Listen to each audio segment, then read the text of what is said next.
panas. Aduh. Oh, panas. Oke, guys, dia kepanasan. Tahan, guys.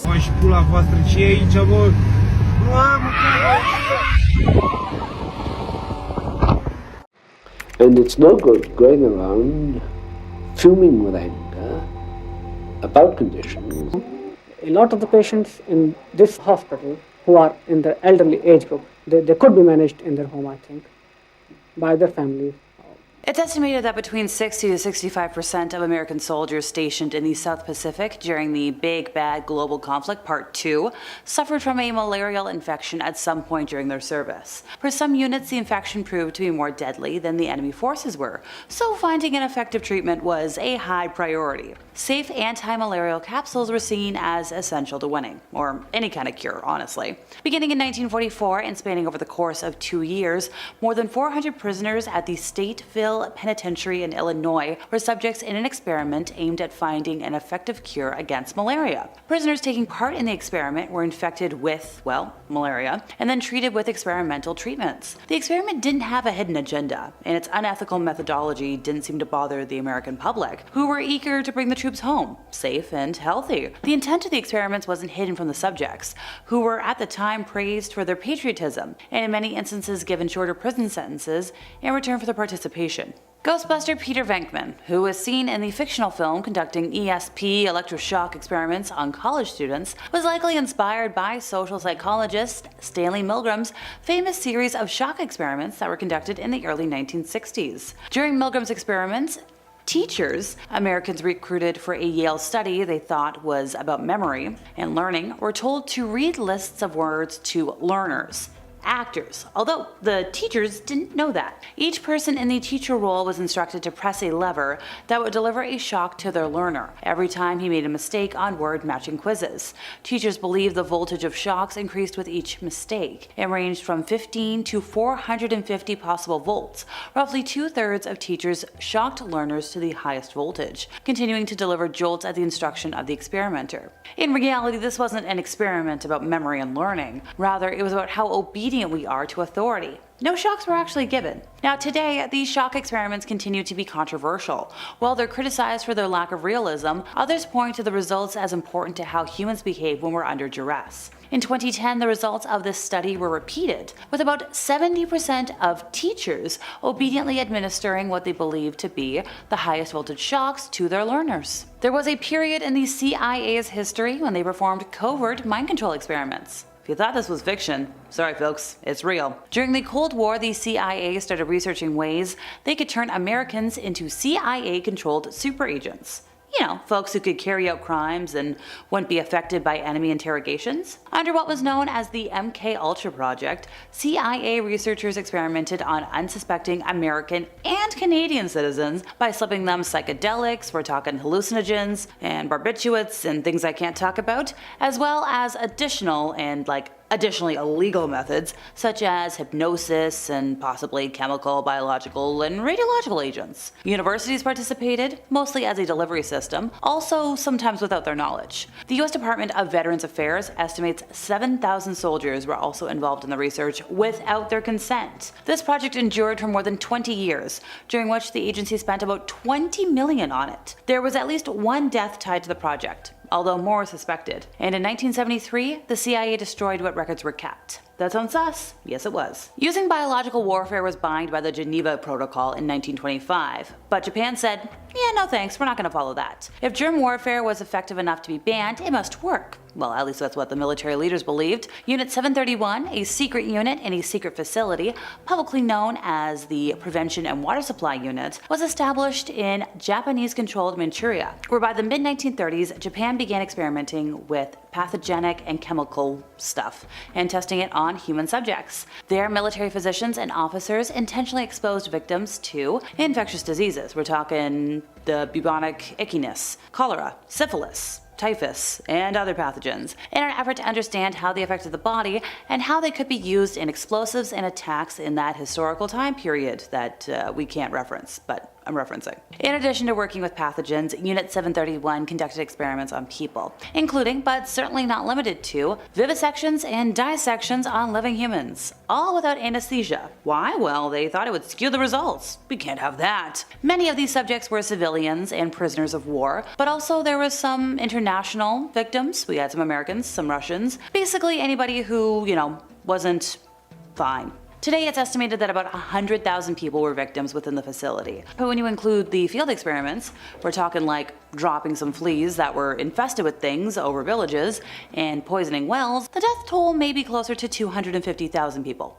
Or more. Believe it or not, the US granted immunity to those involved in these crimes because, well, it was part of an information exchange agreement. And until the 1980s, the Japanese government refused to admit any of this ever happened. Ancient physician Herophilus is considered the father of anatomy, and while he made significant discoveries during his practice, it's how he learned about internal workings of the human body that lands him here today. So he practiced medicine in Alexandria, Egypt, and during the reign of the first two Ptolemies. So for about 30 years, and I think it was like 30 to 40 years, it was allowed to dissect human bodies, and this happened publicly. This was done alongside Greek physician and anatomist Erasistratus. Under Ptolemy I and Ptolemy II, criminals could be sentenced to dissection and vivisection as punishment. And it's said the father of anatomy not only did that to the living and the dead, it did it to a lot of living. We're talking like 600 living prisoners. Herophilus made great strides in the study of human anatomy, especially the brain, eyes, liver, circulatory system, nervous system, and reproductive system.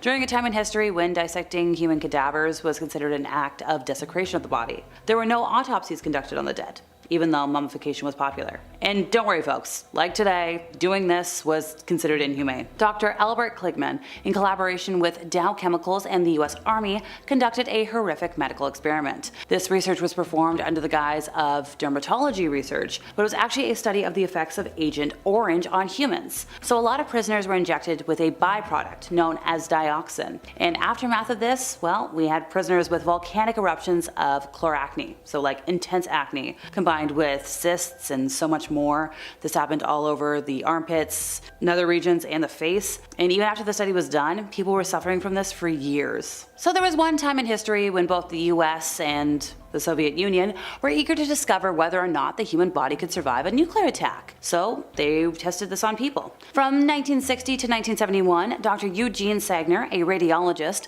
exposed more than 88 cancer patients to heavy amounts of radiation. These people were unaware that this experiment was being funded by the Pentagon, by the way. They were told it was a treatment that could maybe help cure them. They were exposed to radiation for an hour. Yeah, so then they had side effects like nausea, upchuck, mental confusion, and most folks died of radiation poisoning. Fear is a pretty universal emotion, right? But where does it come from? And what's it like to be truly fearless? So researchers tried to answer that first question in 2011 when they tested a human patient known anonymously as SM who did not experience fear. She had lesions on her amygdala. The part of the brain that at the time they thought was the key to fear. They exposed her to scary stuff. Snakes, spiders, haunted house, watched scary movies, and she felt no fear. And they're like, okay, that settles it, right? The amygdala is the key to the human fear response. Yeah, then fast forward 2013, some of the researchers tested SM again. This time though, they had her inhale something that would cause a feeling of not being able to breathe.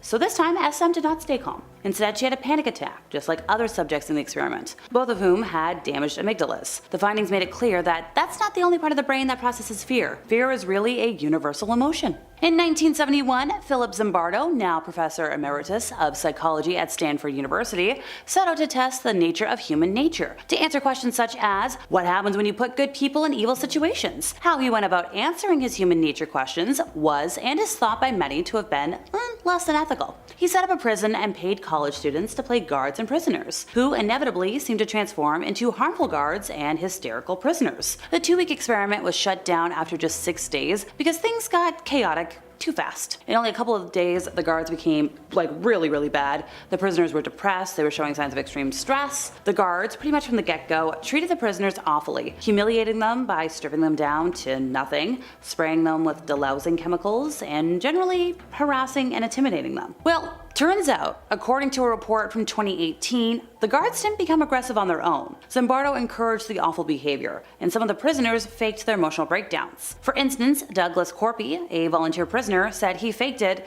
to get released early so he could study for an exam. Even so, This entire experiment has been the basis of psychologists and even historians' understanding of how even healthy people can become so evil when placed in certain situations, according to the American Psychological Association. In the 1960s and 70s, clinical psychologists led by Peter Newbar ran a secret experiment where they separated twins and triplets from each other and adopted them out as singlets. This experiment, said to have been partly funded by the National Institute of Mental Health, first came to light when three identical triplet brothers accidentally found each other in 1980. They had no idea they had siblings. So David Kelman, one of the triplets, felt anger. He was like, we were robbed of so many years together. And his brother, Edward Galland, died by taking his own life in 1995. So not really great for mental health. The psychiatrists who headed up the study, so Peter and Viola Bernard, showed no remorse. According to news reports, they went so far as saying they thought they were doing something good. They were separating these folks so they could develop their individual personalities. As for what Newbar learned from his secret evil experiment, that's anybody's guess. Turns out the results of this controversial study are being stored in an archive at Yale University, and they can't be unsealed until 2066. Canadian tourist Alisa Lamb was enjoying a lovely vacation to Los Angeles in the beginning of 2013. She chose to stay in the Cecil Hotel because it was priced very reasonably. Now, she was initially assigned a shared room on the hotel's 5th floor, but her roommates were complaining about her odd behavior, so then she got a room of her own after like 2 days. She would contact her parents in BC every day, minus the day she disappeared. On January 31st of 2013, the day she was scheduled to check out of the Cecil, her parents didn't hear from her, so they called the Los Angeles Police Department and decided to fly over because they were concerned. Interest in her disappearance increased on February 13th when the LAPD released security camera footage of her behaving erratically in a hotel elevator on the day she was last seen alive. And that footage went viral. During the search for her, guests at the hotel began complaining about low water pressure, with some claiming their water was black in color, had an unusual taste. Well, on the morning of February 19th, Santiago Lopez, a hotel maintenance worker, found Alisa's body in one of 4 1,000-gallon tanks located on the roof that provided water to guest rooms, a kitchen, and a coffee shop. Through the open hatch, he saw her lying face up in the water. The tank was drained and it had to be completely destroyed because the maintenance hatch was too small to accommodate equipment needed to remove the body, leading many people to wonder just how she got there in the first place. Now, I'm not going to go into detail about what her body looked like, and I don't like that that's public knowledge, but there was no evidence of physical trauma, self-ending, intercourse, or force. Toxicology tests showed traces consistent with prescription medication that was found among her belongings, but nothing crazy. Like a small quantity of ingesting a liquid, but nothing recreational other than that. Canadian nature lovers' attempt to capture wildlife on camera backfired in the most terrifying way after she somehow documented what appeared to be nude witches eating a carcass at night right by her house. Cornea Stanhope said, "I don't know what the heck was up with that. It really freaked her out. It's not something you see every day." The bone-chilling photos, taken just after sunset, showed 2 disheveled-looking women with long black hair obscuring their faces, squatted over the remains of a deer and dining on it. The wicked hungry pair is completely in the nude, except for what looks like loincloths over their nether regions in the found footage horror film-esque scene. Social media seemed convinced that the Canadian had witnessed witches, a local cult, or some other malevolent entity performing a demonic ritual. One viewer said, "This is actually terrifying." And somebody said, "That's an S-walker. They look human.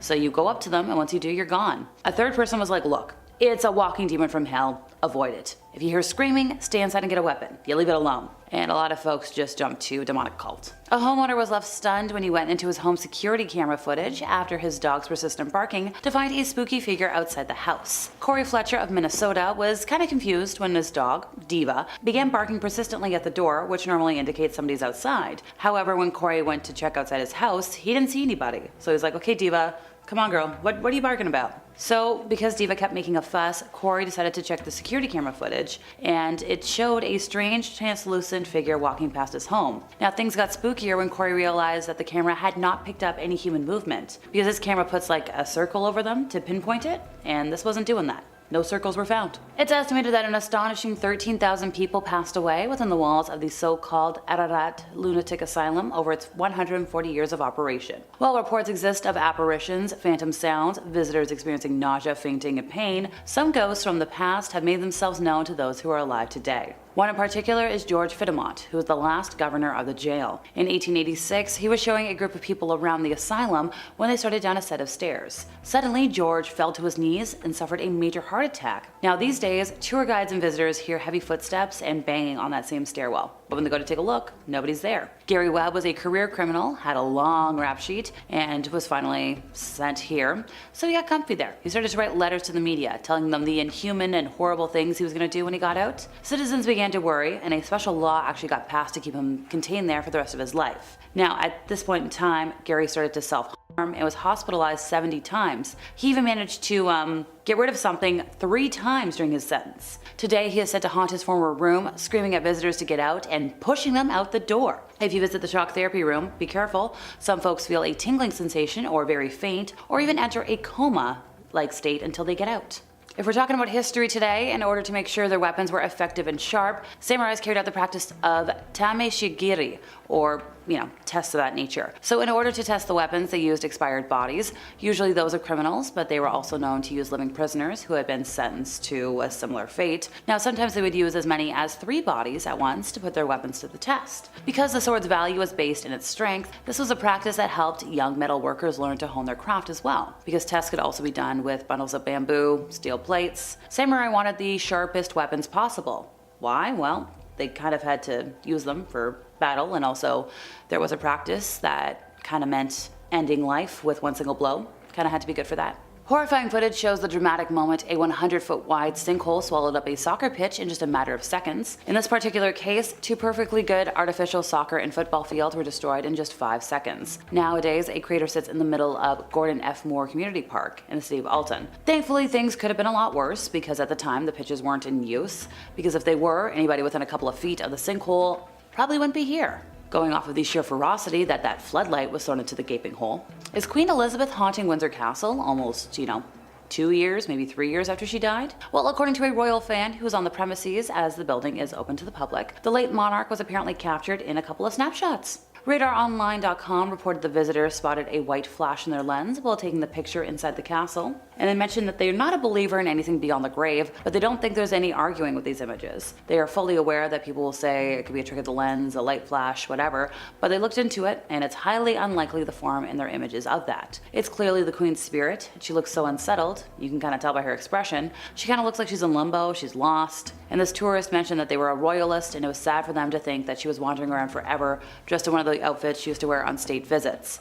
As you can see, she's got the old handbag, the coat, the hat. They were just stunned they were able to capture this. And it's no wonder she's troubled. Look at the mess her family is in. She was the glue that held that institution together. And now she looks kind of anguished over what's happening to it. Located in Eureka Springs, Arkansas, the Crescent Hotel was erected in 1886, and it served like a lot of purposes over time. There was a luxury resort, it was a conservatory for young women, it was a junior college, but I think its strangest mark on history came in 1937 when it got an owner by the name of Norman G. Baker. Now, Norman was a millionaire inventor and radio personality who decided to pose as a doctor, despite having no medical training, and he wanted to turn the hotel into a hospital that could, cure cancer. He was eventually found out, run out of town, but his spirit somehow found its way back to the hotel and found some otherworldly company as well. So the now operating Crescent Hotel has been haunted by like 8 ghosts, other than Buddy over there. When current owners Marty and Elise bought it in 1997, they hired a couple of certified mediums to do a reading of the building. And they're like, yep, this place is a portal to the other side. So as in a dimension that holds the spirits of the dead, can be accessed by those on the same frequency as ghosts. The portal is located on top of what used to be the morgue. And one thing I like to stress, especially with dealing with angry ghosties, don't disturb the graves, and a formal archaeological dig was done on the property in 2019, uncovering Norman's bottle grave, with a lot of those glass containers clearly showing fleshy remains, while others are believed to have held his assorted curing potions that never cured anybody. If you'd like to see them for yourself, they're on display in the Crescent's morgue. Oh, I almost forgot. Both the morgue, complete with operation table and a walk-in cooler where things were stored, they're open for public viewing. The experience comes with seeing the ghosts of folks huddled under the table, pleading for help, the reoccurring patient that floats around, and also loud squeaking of wheels, and sightings of a nurse pushing a gurney full of bodies down the hallway, only to see it vanish into thin air. A switch housed in a New Orleans museum is a reminder of the mysterious case of a man who was apparently raised from the dead. In 1962, a Haitian farmer checked into a hospital where he began coughing up redness. Doctors weren't super sure what was wrong with him, and his condition continued to worsen until he passed away 3 days after being admitted. His grief-stricken family buried him and mourned the sudden death with no obvious answers. But about 18 years later, in the year 1980, the man's sister was walking down a road when she spotted a disheveled man who claimed to be her brother. Obviously, she didn't believe him. She'd seen her brother die. She watched him be buried. But the man in front of her looked like her brother, told her things about when they grew up together, including his nickname for when they were really young. And the mystery deepened. How had he been raised from the dead? Her brother said he'd been given a voodoo potion that made him appear dead. And he'd actually been conscious but paralyzed during the entire time the family prepared for his funeral. After his death, he was dug up and forced into work on a sugar plantation, where he worked until the owner died and he could escape. Bela Lugosi reigned supreme as one of the world's most famous horror movie actors. However, did you know he actually had some personal interest in the occult? He was known to practice a form of clairvoyance that involved staring intensely at inanimate objects to receive messages from spirits. One of the objects of these clairvoyance exercises was a mirror that Bela Lugosi kept in his Hollywood Hills home. Bela's home was purchased by one Frank Selettri, who was killed in his home. Ooh, little cursed. Bela Lugosi's mirror is now housed in a museum of haunted items in Las Vegas, donated after the niece of Frank Selettri inherited said mirror. The niece claimed that paranormal activity increased in her home after obtaining the mirror, feeling bites on her neck, seeing dark silhouettes reflected in it. Can I steal the mirror? Kevin Manus bought a box at an estate sale in 2001 and immediately started having nightmares about an evil hag, and so did any friends that stayed with him. He decided, hey, I'm just gonna give this to my mom. She suffered a stroke, same day. After that, the box got passed on, and the later owners have also claimed that the Dybbuk, which is the spirit contained in the box, has appeared in their nightmares as well. The last known owner was Jason Haxton, director of the Museum of Osteopathic Medicine, who not only had nightmares, but developed a strange skin disease and began coughing up red fluids. At that point, Haxton contacted his local rabbis, sealed the spirit back in the box, and then hid it from the world with the help from a museum archivist friend. Don't go digging it up. If you find it, leave it in the ground. While the American South is renowned for its hospitality, it does have a dark history connected to plantation, superstition, and human exploitation. One very famous plantation was the Myrtle Plantation, with a rumored 10 deaths occurring in that household. And while the home itself is believed to be haunted, today we're talking about one particular artifact, the Plantation Mirror. Now, mirrors house their fair share of superstitions. Generally, you'd cover a mirror with a cloth after somebody's passed, but when somebody passed on this place, they forgot to cover this one up. And it is rumored that the uncovered mirror now holds the spirits of Sarah Woodruff and her 2 daughters. And while we think they died of yellow fever, legend has it, they were poisoned with cake. Dubbed the Devil's Rocking Chair, this chair is of unknown origin, but it belonged to the Glatzel family in the early 1950s. The horrors began in July of 1980 when David Glatzel was possessed by a demon. He would wake up screaming in the night, claiming he had been visited by a man with big black eyes, a thin face with animal features, jagged teeth, pointed ears, horns, hooves, and everybody was like, okay, yep, nope. You're saying the truth, because David was not the kind of person who liked scary movies. He didn't like to make things up, and he was very visibly shaken by this. He became withdrawn, quiet. Desperate for help, the family called renowned paranormal investigators Ed and Lorraine Warren. They began making regular visits, bringing priests with them. They performed exorcisms, and a lot of these exorcisms took place while David was seated in the rocking chair. The chair itself moved about the house on its own. It was mysterious. It would disappear, reappear, move around the house. It would levitate, and folks saw it levitate, so we've got enough witnesses. One time in particular, it was the final exorcism when the demon left David, and he was like, okay, I'm getting better. But Arn Johnson, also present, was like, hey, get out of him, come into me. And he got possessed. He started making the same kind of growls and hisses that David had made, as well as slipping into trances for a period of months before killing his landlord. 8 months go by, Johnson appeared in a court with a plan to enter a plea of not guilty due to demonic possession. And for the first time in American legal history, this was used as a reason for killing somebody. Didn't work though. But for many years after the horrifying events, the rocking chair remained in storage. When the family later moved, it went with them. But over time, they were like, yeah, something's wrong with that chair. Whoever sat in it, whether innocently or because they knew its strange history, was suddenly stricken with sciatica or abnormal back problems. Some folks even needed surgery. One close member was unable to walk upright more than 10 years after testing the legend of the chair. So be careful where you sit. No one could have known that a photograph that was taken of Bill Stoneham when he was in his youth would go on to become one of the most famous cursed paintings in history. So when he was young, he played with a little girl from the neighborhood, and one day his parents had, both of them pose in front of a glass door for a photo. Flash forward 1972, Bill's first wife, Roan, wrote a poem called Hands Resist 'Em. It was about Bill's experience of being adopted, never knowing his biological siblings, and at the time the couple lived in California. Bill was under contract with his art studio, where he had to produce 2 paintings each month, making $200 each, which we like. He was strapped for inspiration and was like, hey, I'll just paint that.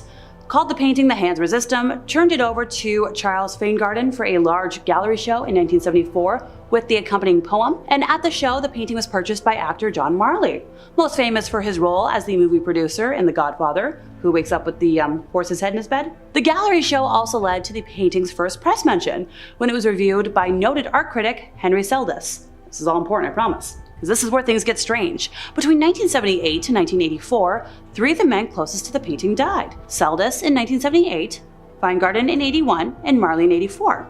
The painting disappeared from public view after Marley's death, and it would be about 26 years before Bill heard about his painting again. It was in the year 2000. It resurfaced in a listing on eBay. The family selling it claimed that the boy and the doll in the painting were fighting. They were coming out of the painting at night, and these details proved to be a huge draw for online buyers. The listing was viewed more than 30,000 times, and some viewers even complained to the seller about experiencing supernatural occurrences after just looking at the listing. They claimed to hear voices in their homes. They became ill. Somebody blacked out. By the time the painting was sold to gallery owner Kim Smith for over $1,000, its legend had spread across the internet. The Stagecraft painting is an adaptation of another photograph. This was taken by commercial photographer James Kidd. And the photo was taken of a wooden cart and the figure of a man without a head, and it was only really found after the picture was developed. There was no evidence of it being tampered with. The artist who painted the painting was drawn to the photograph and just felt like she had to. Her oil painting of the photograph was hung in her home, and that's where things get ooky spooky. She claims it was responsible for a mysterious leak, objects being knocked over, broken items, even mysterious knocks on doors. Laura's had many offers to buy the painting, but she doesn't really want to inflict that on anybody else. The seemingly sweet painting of Samantha Houston has a dark story behind it. Samantha is believed to be the daughter of a senator in Texas, and her father brought her to stay at the Driscoll Hotel in Austin with him in 1887, where she unfortunately fell down the stairs while playing with her ball, and since then her ghost is said to haunt the Driscoll where she died. Her painting, completed by one Richard King, was hung in the hotel where she passed away and has focused the spirit's alleged activity. A bouncing ball can often be seen in the hotel lobby, door handles beside the painting rattle, and her expression seems to distort as guests view the painting. Also, some folks feel nauseous around it, they feel a falling feeling. I'm just not gonna make eye contact. It's hard to get more iconic than James Dean and his silver sports car. Porsche 550 Spider cars were some of the fastest cars at the time of being manufactured, but they were also notoriously temperamental. They'd crumple like an aluminum can in a crash.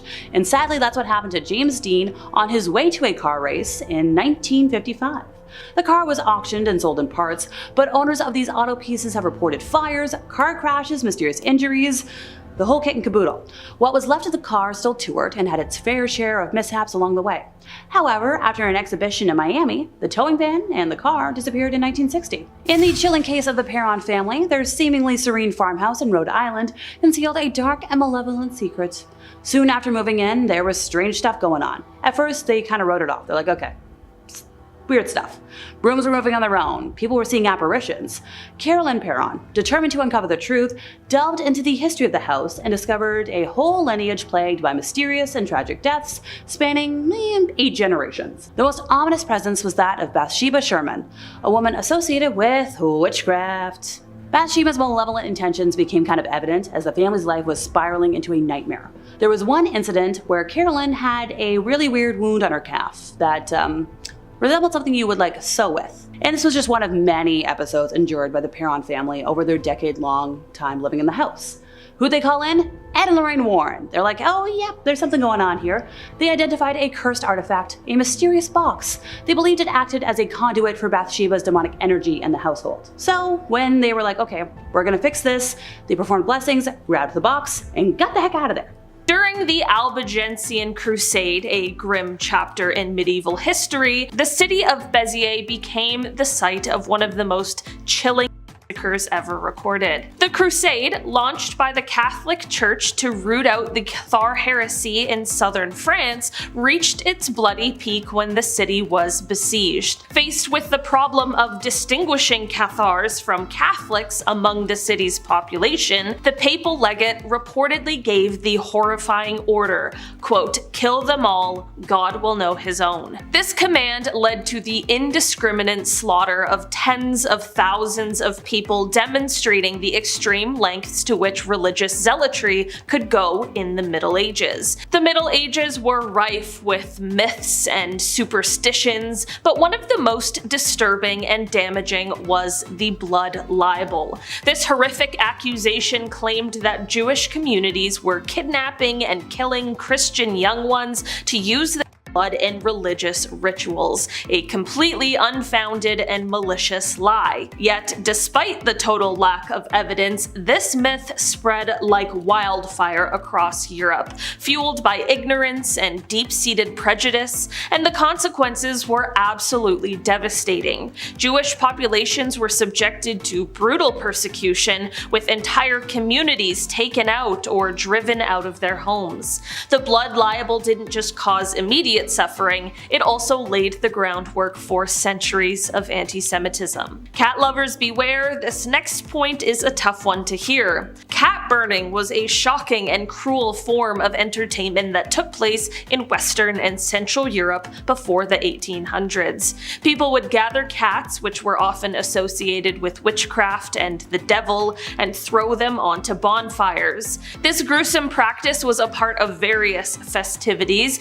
especially during the medieval and early modern periods, where cats were burned as symbols of evil. One infamous example comes from 16th century Paris, where the burning of cats was a major event at the Midsummer's Fair. Spectators would watch as dozens of cats trapped in nets were lowered into the flames. This wasn't just a Parisian phenomenon. Across regions like Burgundy, Lorraine, and Metz, people would tie cats to maypoles or chase them through the streets after setting them on fire, all in the name of superstition and celebration. Next up today, meet Christman Jenepertanga, a notorious figure from the 16th century who may or may not have existed. According to legend, Chris was a German serial killer and bandit who terrorized the countryside for 13 years, racking up an astonishing 964 victims before his capture in 1581.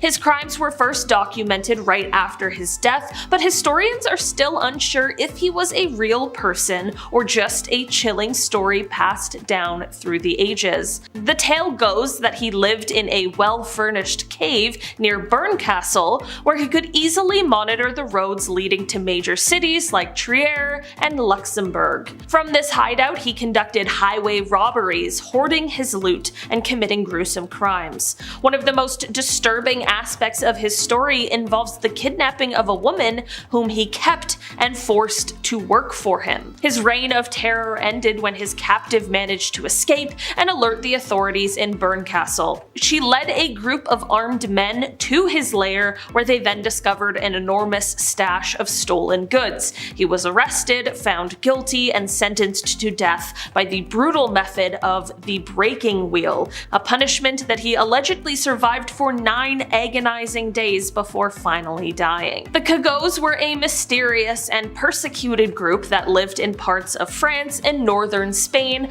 like the Basque Country or Brittany, for centuries, with records dating back to around 1000 CE. Despite their presence, the origin of the Kagos remains a mystery. Some theories suggest that they were descendants of biblical figures cursed by God, or even members of a disgraced guild of carpenters. Others think that they might have been tied to the Cathars or other marginalized groups. What made the Kagos stand out was not their appearance or culture, they acted just like everyone else, but the the intense discrimination they faced. They were forced to live in segregated communities, denied the right to marry outside their group, and were often restricted to certain trades. Even though laws were passed to protect them, the prejudice continued well into the 20th century, making the Kago a haunting example of how fear and superstition can lead to centuries of unjust treatment. Alright, let's take a bit of respite from these terribly dark facts and instead turn our attention to something a bit more on the gross side of history. Did you know that in the medieval period, people had a rather unconventional method of keeping their clothes flea-free? They would store their garments near the toilet shaft because the ammonia fumes from the waste were strong enough to kill any pesky fleas. Eleanor of Aquitaine was one of the most formidable women in the Middle Ages, but her story took a wild turn during the Second Crusade. So imagine this: a queen leading her own troops into battle, dressed in armor, a bold and scandalous move for a woman of her time. But despite her bravery, the crusade was a total disaster. Eleanor's role in the failure didn't go unnoticed, and the backlash was so intense that it played a part in the eventual annulment of her marriage to King Louis VII. This tale highlights just how risky it was for women to hold power back then, and the extraordinary lengths they had to go to keep it. The Knights Templar were one of the most powerful and wealthy military orders in medieval Europe, and they were feared and respected by many. But their story took a very dark turn when King Philip IV of France, eyeing their riches, accused them of heresy and disbanded the order in 1312. The Templars were subjected to brutal torment, with many meeting grisly ends. Among them was Jacques du Molay, the Grand Master who, as legend has it, uttered a chilling curse from the flames of his execution. Jacques reportedly cursed both King Philip and Pope Clement V, predicting that they would follow him to the grave within a year. Strangely enough, both men did die within that time frame, giving birth to the eerie legend of the Templar Curse. This tale of revenge from beyond the grave added a haunting mystique to the tragic downfall of the Templars, making it one of the most enduring and disturbing stories from the medieval era. The Angevin dynasty, ruling over England and parts of France during the medieval period, had a reputation that was as dark as it was powerful. These rulers, including the notorious King Henry II, were rumored to have a sinister ancestry linked to the myth of Melusine, a half-serpent, half-woman figure who supposedly cursed her descendants. This legend wasn't just a spooky story, it was whispered as an explanation for the Angevins' often brutal reign. Take, for instance, Henry II's involvement in the killing of Thomas Becket, the Archbishop of Canterbury. Henry's infamous outburst, "Will no one rid me of this turbulent priest," led to Becket's assassination by knights loyal to the king. The public, already suspicious due to the Melusine legend, saw this act as further proof that the Angevins were a cursed and dangerous family. Their bloody deeds and the eerie myths surrounding them fed into a lasting perception of the Angevins as rulers you want to avoid crossing unless you had a death wish. The affair of the poisons was one of the most chilling scandals to ever rock France, even if it technically happened just after the medieval period. This twisted tale unfolded between 1677 and 1682, discovered that members of the French aristocracy, including the king's own mistress, were entangled in a web of poisonings, black magic, and even human sacrifices. At the heart of this scandal was Lavoisin, a notorious fortune teller and poisoner who catered to the dark desires of the elite. Her clientele weren't just looking for love potions, they were seeking lethal concoctions to eliminate their rivals or unfaithful lovers. This scandal reached such terrifying heights that it implicated hundreds of high-ranking individuals, creating an atmosphere of paranoia throughout the French court. As the investigation dragged on, the revelations only grew darker massacre, leading to the eventual execution of Lavoisin and others involved. The affair highlighted the dangerous mix of superstition, power, and corruption that permeated even the highest echelons of society, triggering a wave of witch hunts and further tightening the king's grip on the nobility. It is definitely a reminder that the shadows of the medieval mindset lingered well into the early modern period. Up first is involuntary commitment. Mental asylums were the exact opposite of what the vast majority of mentally ill people actually needed. But what if you aren't even mentally ill? During the 19th century, involuntary commitment to an asylum was a common threat and was carried out constantly. Mostly by patriarchs who were unhappy with their children misbehaving or their wives not being the perfect silent wallflowers they were supposed to be, they would forcibly commit their family to the asylum or threaten to gain good behavior. Because if you were committed, that was considered as good as a guilty charge, regardless of any associated mental illness even being real or not. Oftentimes, your father or husband's word alone was more than enough to have someone committed for life, which leads to the next disturbing issue of proving your wellness. Once committed, a patient's only goal was to prove they were well enough or sane enough to re-enter society. But when you're in a place as awful as a Victorian-era asylum, what in the world could actually be considered healthy behavior? Most would say acting normally, not lashing out, being a calm, well-adjusted, rational person. But is that normal behavior for a person being denied their very human rights and bodily autonomy, who's forcibly removed from any sense of privacy, control, or ownership of their own life? Most rational and sane people would break down in such horrific circumstances. So is the person having the breakdown or the person sitting calmly in the corner the sane one? How do you prove your sanity when the very people responsible for determining your sanity are financially encouraged to find you insane? In these horrific circumstances, it's actually much more likely that psychopaths and sociopaths who can better control their emotions and manipulate others are much more likely to be released than an actual sane person. In order to prove their sanity, patients had to become adept at understanding exactly what the doctors wanted to see and then performing to their expectation regardless of their own feelings. It should be unsurprising that this led not only to massive self-slaughter rates after release, but also that survivors had a very difficult time reintegrating into society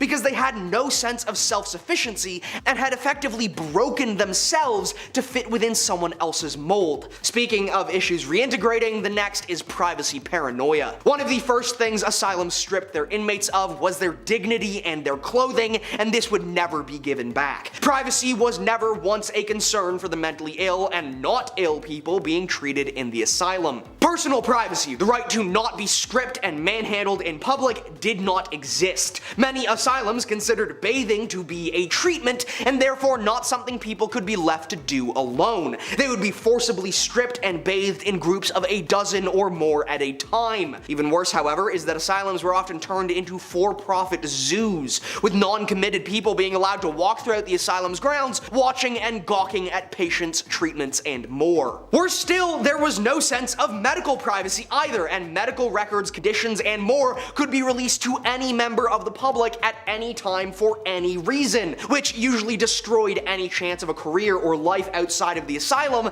as no one would employ or associate with an ex-asylum inmate. Next are mandated diets. Many asylums also considered food to be paramount in the treatment process, just most of them went the completely wrong direction. Many places believed that bland food was mentally helpful, that spice, sweetness, or any flavor could excite the brain and cause more insanity. Other places decided that an abundance of any food at all was detrimental, and rotten butter, bread, and prunes were the only foods provided for every meal. Other places were a little better, deciding a healthy diet of veggies was for the best. Of course, the inmates had to grow these veggies themselves. On one hand, this could be a great practical therapy. Interacting with growing things is a great way to de-stress and mentally heal. That is so long as it was treated as a therapy and not slave labor, which it seems a lot of asylums use their inmates for. Next is nighttime chaos. The sleeping conditions of asylums were utterly horrific. It wasn't uncommon for 10 people to sleep in a room together with just about 6 feet of sleeping space. Every door would be locked for safety, despite that being the leading cause of numerous asylum inmates perishing in fires. Worse still, there were many genuinely mentally ill or mentally shattered people who screamed and raved the night through. Often, in the far from soundproof asylums, these screamers would end up feeding off of each other, leading to nightly chaos and horror as screams and babbling echoed down the halls. However, despite the inmates ostensibly being locked up, many of the more unhinged or dangerous ones would get out at night and sneak into other rooms. Sometimes these people were delusional but relatively undangerous, but sometimes they were highly aggressive. Well, we all know that severe sleep deprivation, as certainly caused by such a terrifying environment, does really good things to your brain and actually makes you more sane. Well, except of course not. Sleep deprivation is mentally devastating to anyone, mentally ill or not. The real question though is who runs the show? In a place filled with people who potentially cannot tell the difference between reality and delusion, it would seem pretty reasonable to expect that there would be clear clothing that indicates who works at the asylum and who is actually an inmate. But nope, asylum workers rarely wore uniforms that distinguished them, meaning that often inmates could and would exploit other inmates by pretending to be guards. Sometimes even the staff were fooled by particularly charismatic inmates. Next is overcrowding. Much like prisons today, there was a financial incentive for asylum owners to incarcerate as many people as possible for as long a time as possible. They would be put to work and their grateful families would continue to pay for treatment. So while the exterior facade of these asylums was often immaculately crafted and beautiful, the interior conditions were often cramped, unsanitary, and generally horrific. In some places, inmates slept in bunks 3 tall without enough space for every occupant to be standing or walking at once. Overcrowding to this degree is considered nowadays to be significantly damaging to mental health. Who would have thought? Next are forced treatments. It's not really surprising that asylum inmates would have treatments forced upon them, and on one hand this seems rational. A sick person often does not know what they need and may not want what will help them, except that's assuming that what the other party wants to do is actually what the patient needs and will actually help. Most treatments were just horrific and not helpful in the least, but one of the worst was the treatment of syphilis, an easily treatable condition nowadays. At the time, syphilis was highly lethal. Syphilis also causes, in its later stages, severe mental impairments and can cause insanity. So how did doctors treat inmates with syphilis? The most rational and science-based methods only, of course, by forcibly infecting them with malaria. It should surprise no one that having both syphilis and malaria is really not very good for your body at all. Speaking of treatments, the unique treatments used in asylums were horrible, on the verge or sometimes straying into outright punishment for no discernible reason. Many people at the time thought mental illness, especially more extreme forms like psychosis, needed the equivalent of a strong slap to bring someone back to their senses. So what's more painful than a slap? Why, a nearly molten piece of metal being forced into you, of course. Or, if that doesn't work, maybe we need a centrifuge to spin the evil out of you, and we'll put you on a massive wheel and spin this wheel until you're too dizzy to, contain yourself. There were a lot of really horrific treatments that we look at today and wonder, were any of these people actually insane, or were they just mentally broken by weeks or years of maltreatment and harm? And finally is asylum tourism. Asylums became the huge craze of the 18 and 1900s, so much so that they spawned their own brand of tourism. This tourism took a lot of forms, with its most banal and harmless being people walking about the grounds of the asylum to enjoy its beauty. But it rapidly became more toxic as people began to pay money to watch treatments, such as the aforementioned ones, or even lobotomies, washings, and electroshock treatments. The allegedly mentally ill would be treated as zoo animals, mocked and forced to entertain for people who disdained them so much they hardly even thought of them as human. Yeah, that would totally cure my depression. Why didn't I ever think about being treated like an animal on display with no human rights? That would solve all of my mental issues. Alan Hrubb was a freshman at the University of Oklahoma in 2014, and he shocked everyone when he committed a terrible, terrible crime. On a Friday, he tragically ended the lives of his own family, and the next day, as though nothing had happened, he drove to Dallas to attend the OU Texas football game with friends. This is when it gets creepy. He stayed in a hotel and even posted a photo on Instagram, possibly trying to create an alibi. However, his attempt to cover up his actions didn't last too long. Hrub quickly confessed and received multiple life sentences for his shocking actions. It's hard to imagine how his friends and those in that hotel room must have felt when they found out the truth afterwards, realizing they had unknowingly spent time with someone hiding such a dark secret. Number 9. Sidney Loof. Sidney Loof's story is a haunting example of how seemingly normal online interactions can take a dark turn. Never trust Tinder, folks. In 2017, Sydney, at age 24, began chatting with someone she thought was named Audrey on Tinder. Now, Audrey, however, was actually Bailey Boswell, a 25-year-old woman with a sinister secret. After their first date, Sydney agreed to a second, not knowing that Boswell was living with her 52-year-old boyfriend, Aubrey Trail. Now, tragically, Sydney lost her life that night. Aubrey Trail was a lifelong con man with a disturbing agenda, aimed to create a twisted cult of women who would serve him in exchange for so-called powers. Both Trail and Boswell spoke to their other followers about their desire to take somebody's life after lying to them. How twisted is that? It was part of this dark fantasy. They even planned to record these twisted acts and then sell it for $1 million. Sydney unfortunately became a victim of this horrific plot. Number 8, the Bluebell Tragedy. The Bluebell Tragedy is one of the most incredible survival stories at sea.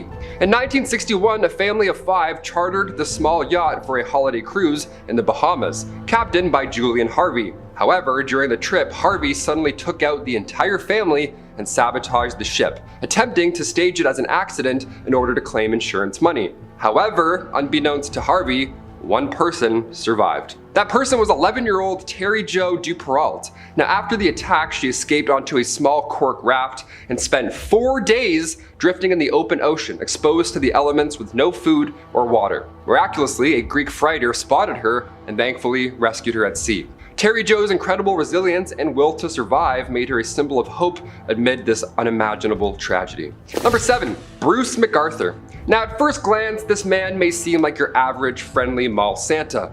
Bruce MacArthur, he was all but that. Bruce was a Toronto landscaper who shockingly led a double life as one of Canada's most notorious serial killers. Now, before his dark crimes came to light, MacArthur, believe it or not, was well known in his community, especially playing the role of a friendly mall Santa in Scarborough during the holiday seasons. For years, no one suspected that this jovial Santa Claus, known for his warm demeanor in all of our family photos, was hiding a horrifying secret. Between 2010 and 2017, MacArthur targeted vulnerable men in Toronto's LGBTQ+ community, committing a series of terrible crimes while leading on an ordinary life on the surface. His work as a landscaper allowed him to conceal his crimes until police discovered evidence linking him to several missing person cases over the years. Now, the revelation of his crimes left many shocked, as it contrasted starkly with his public Santa Claus persona. Now, as a kid who grew up in Scarborough and Oshawa, this one left me feeling very uneasy. I have many photos with many mall Santas in that area, so tonight I'm gonna go take a look and hopefully not see him. That would be nice. That'd be a nice, joyous holiday surprise, seeing that man and me sitting on his lap. Yuck. Number 6, the last hike. In 2015, 17-year-old Dalen Pua Kaloa went missing during a hike on the infamous Haiku Stairs, also known as the Stairway to Heaven.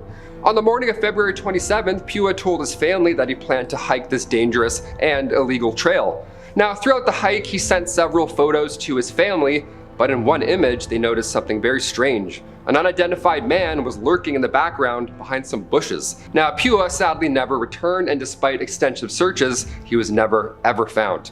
Now his family's seeking the public's help to identify this man in the photo, believing of course that he might hold vital information that could lead to Pua's whereabouts. This haunting mystery does remain unsolved, leaving many to wonder, could this unidentified man provide the key to uncovering what happened that day?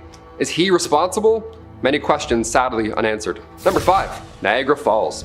It was a sunny afternoon at Niagara Falls, a picturesque backdrop where tourists gather to capture memories. I've been there many a times. It's a lovely, breathtaking view. Now, among them was Ayano Tokamasu, a spirited adventurer that we can see in this photo wearing a striking red sweater. Now, as she leaned in for a perfect photo, tragedy struck right after the camera was clicked. In an instant, she lost her footing and plunged into the waters below, becoming part of a startling statistic. Each year, an average of 20 people fall into the mighty Niagara Falls, drawn of course by the allure of its beauty, but often unaware of its hidden dangers. So while many survive the initial plunge, it's the sheer power of the falls and the currents that follow that can be quite unforgiving. Ayano's story serves as a sobering reminder of nature's majesty and the risks that come with it. Don't get too close. Number 4, Mount St. Helens. On May 18, 1980, David A. Johnston, who was a dedicated volcanologist, stood over to watch Mount St. Helens, aware of the growing signs of unrest. 13 hours before the devastating eruption, he made his last transmission ever over the radio. Quote, "Vancouver, Vancouver, this is it." End quote. Those haunting words echoed into silence as the volcano did erupt, sending ash and destruction all across the landscape. Now, despite extensive search efforts, David's remains were sadly never found, leaving behind a chilling reminder of nature's unpredictable power and the sacrifices made, all in the name of science. Number 3, Uruguay rugby team. In 1972, a plane carrying a Uruguayan rugby team and their families tragically crashed in the remote Andes Mountains. So, stranded in the harsh winter conditions, they faced an unimaginable ordeal. As days turned into weeks, survival became their only goal. With dwindling supplies and no hope of rescue, the survivors were forced to make an agonizing decision. Dead passengers, no food around. You can probably put this one together. Their harrowing story, chronicled in the book titled Alive, explores the depths of human desperation and the will to survive against all odds. Now, upon returning to civilization, some faced harsh judgment, labeled as monsters for their choices that they made. Now, their experiences challenge our understanding of morality in these life or death situations. So we have to ask you, what would you do if you were in their place? Comment down below. Tyler Hadley's story takes a chilling turn on a seemingly ordinary night in July 2011. While hosting a lively house party in Port St. Lucie, Florida, Tyler was seen holding a red Solo cup and enjoying time with friends. Now, this photo, very casual at first glance. However, unbeknownst to his guests, a dark secret lurked within that home. See, Tyler had just created a tragic act against his parents, Blake and Mary Jo Headley, earlier that evening. Their absence created a somber backdrop to all these festivities, casting a shadow over this celebration.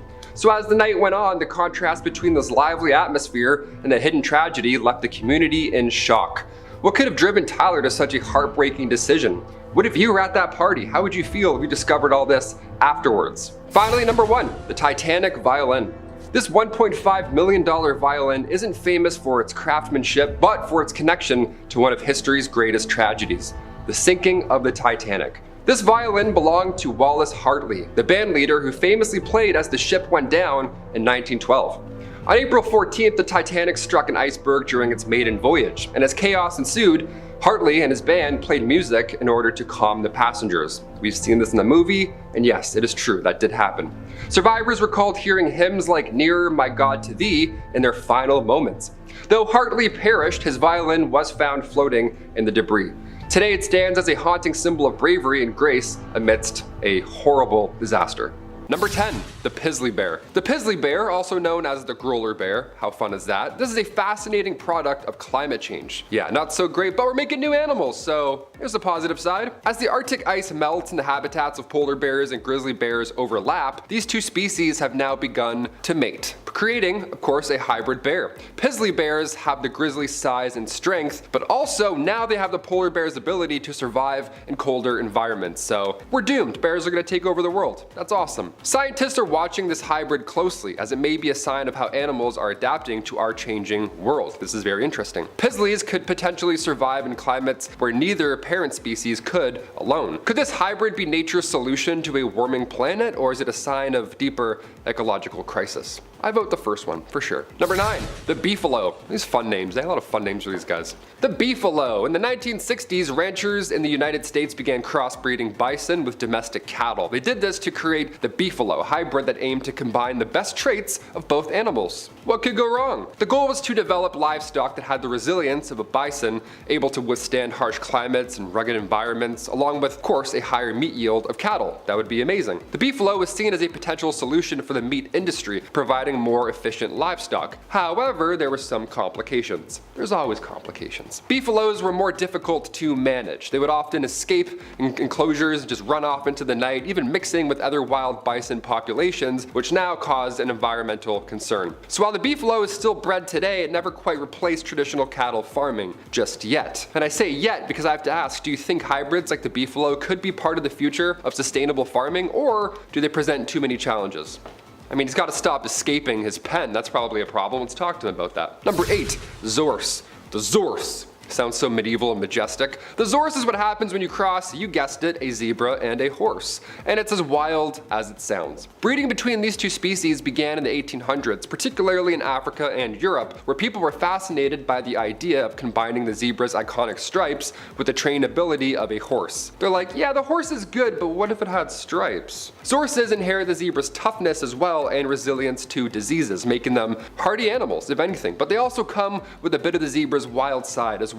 Can't have a zebra without getting a little wild, okay? Let me tell you about these guys. Zorses are typically used for riding and work, though they can be more difficult to train than regular horses. Now what's fascinating is that, like mules, Zorses are usually sterile, meaning that every generation has to be bred from scratch. Yeah, made in a laboratory. Could a Zorse ever become a mainstream alternative to horses? I sure hope not. We don't need stripes. Just keep the horses doing horse stuff. We don't need to customize their colors, alright? Let them be. Number 7, the liger. If you've seen Napoleon Dynamite in the last, 27 years, this one will ring a bell. Ligers are the incredible result of crossbreeding a male lion and a female tiger, and they've been bred in captivity since the early 19th century. Now these massive felines can grow up to twice the size of their parents, super scary, often weighing over 900 pounds. Ligers inherit the lion's social behavior and the tiger's love for water, creating a truly unique, terrifying creature. They are bred primarily in zoos and private collections, all that shady stuff, as lions and tigers don't naturally live in the same habitats, right? It doesn't happen anywhere else but in these labs. Now, despite their impressive size, ligers have some health challenges due to their hybrid nature. Yeah, you can't just introduce a new lung and then be like, oh, I feel good. No, something's gonna happen. The ethics of breeding ligers are hotly debated, as some question the practice of creating hybrids solely for human curiosity, and that's a bit icky, which I agree. At least the other animals on this list, they wanna fix climate change or do something, adapt. This one, they're like, yeah, let's just see what happens. Roll the dice. Not a fan. Number 6, the Dizzo. Oh, that's weird. It says yak and cattle. That's probably like a yaddle or like a cack.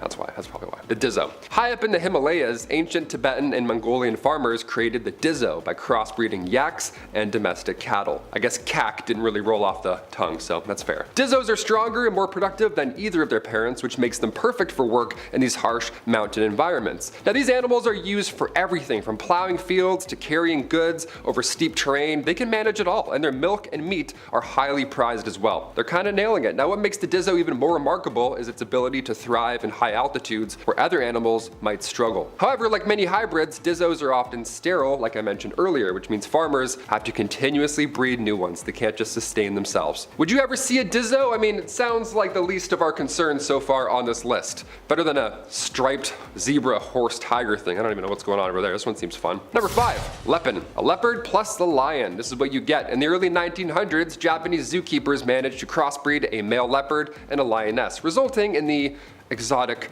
Lepin,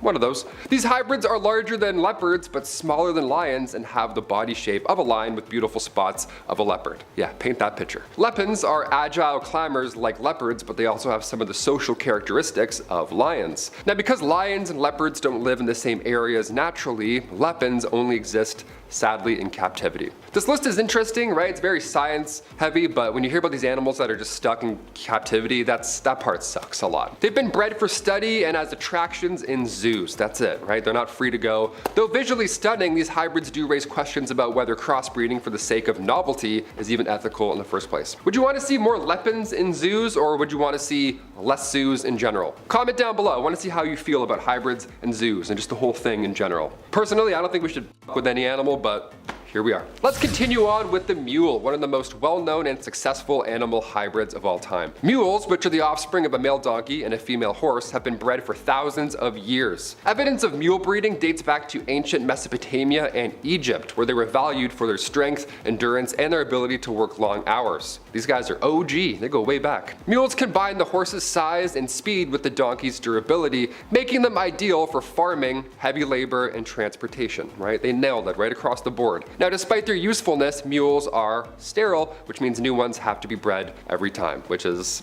exhausting, I bet. Interestingly, mules were also prized for their intelligence and calm demeanor. Yeah, why do you think mules became so essential to ancient civilizations? Could they have played a bigger role in shaping these early economies? Did a mule build the pyramid? Did we just figure it out? Number 3, Savannah cat. In the 1980s, breeders in the US took on the challenge of crossing a wild African cat with a domestic cat, right?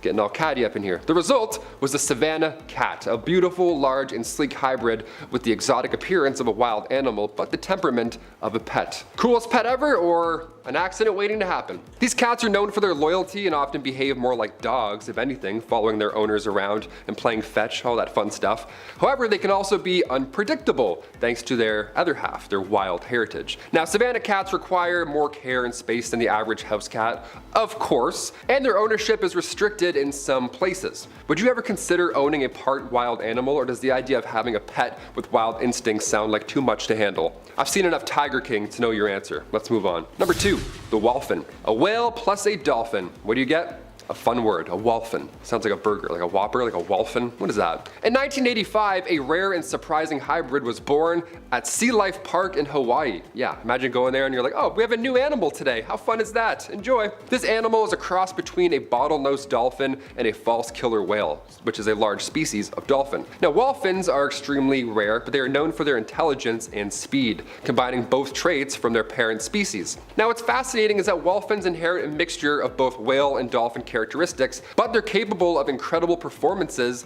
in aquatic shows, which is sad to hear, but they are smart. However, breeding these hybrids in captivity does raise questions about the ethics of creating these hybrids just for the purpose of entertainment. Know what I mean? Like, we're trying to get rid of these SeaWorlds all around the world. We're not trying to make new animals in these parks. We're going backwards now. Could the wholphin become a symbol of our fascination with crossing species, or is it a step towards a deeper understanding of marine life? Yeah.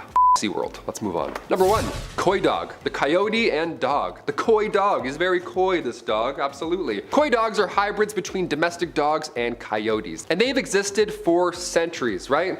Native American tribes are believed to have encountered and possibly bred coy dogs a long time ago. Now, coy dogs are known for being intelligent and adaptable, but they can also inherit the wild instincts of coyotes, making them more difficult to train than regular dogs. Yeah, imagine training a coyote? No thank you, I'm good, I'm all set. They're still found in some areas where coyotes and domestic dogs cross paths. Of course, that's bound to happen. Coy dogs have sparked debates about the domestication of wild animals and whether they can truly coexist as pets. I'm a firm believer in no, that's a terrible idea. Don't do that. Let the animal go. Alright. Could coy dogs represent a step towards future hybridization of pets, or are they a reminder of the challenges in blending wildlife and domestic species? It's just a bad idea. Like, stop breeding animals. Let things happen by themselves. We don't need a striped coy dog wholphin hybrid. We don't need that. This isn't Jurassic Park, alright?